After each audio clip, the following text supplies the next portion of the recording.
கோலி talk Kollywood news. Vijay நடனம் ஆட கூப்பிட்டா நிச்சயமா ஆடுவேன். சிம்பு. விஜய் தன்னோட படத்துல நடனம் ஆட அழைச்சா நிச்சயம் போவேன்னு நடிகர் சிம்பு சொல்லியிருக்காரு. சிம்பு ட்விட்டர்ல தன்னோட ரசிகர்கள் மூலம் உரையாடினாரு.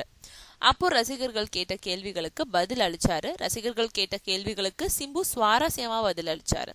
நடிகர் விஜய என் படத்துல நடிக்க அழைக்கிறது நியாயமா இருக்காது. ஆனா அவர் படத்துல என்ன நடனமாட அழைச்சா நிச்சயம் போவேன். தல படம் இந்த தீபாவளிக்கு வந்தா இது நம்ம ஆளு படத்தோட ரிலீஸ் தள்ளி போக வாய்ப்பு இருக்கிறதாகவும், அஜித் படம் வரலனா இது நம்ம ஆளு தீபாவளிக்கு வெளியில திட்டமிட்டிருக்கோம்னு சொல்லியிருக்காரு. தனுஷ் நடிப்பிலான படங்கள் அனைத்தும் சிறப்பா இருக்கிறதாகவும், இருந்த போதிலும் காதல் கொண்டேன், புதுப்பேட்டை, ஆடுகளம் போன்ற படங்கள் தனக்கு மிகவும் பிடித்ததுன்னு சொல்லியிருக்காரு. நடிகர் சங்கம் குறித்த விவாதத்துக்கு விரைவில் தீர்வு கிடைக்கும்ன்ற நம்பிக்கை தனக்கு இருக்குன்னு சொல்லியிருக்காரு. வேட்டை மன்னன் பட பணிகள் தற்போதைக்கு நிறுத்தி வைக்கப்பட்டிருக்கு. படம் பத்தி புதிய தகவல்கள் வந்தா உடனே தெரிவிப்பேன்னு சொல்லியிருக்காரு. யார் முருகதாஸ் இயக்கத்திலான படத்துல நடிக்க ஆசையா இருக்கிறதா சிம்பு சொல்லியிருக்காரு. இது வரைக்கும் தன்னை தல ரசிகர்னு மட்டுமே சொல்லிட்டு வந்த சிம்பு வாலு படத்துக்கு பிறகு விஜய் மற்றும் அஜித் பத்தி பரவலா பேசிட்டு இருக்கிறது குறிப்பிடத்தக்கது.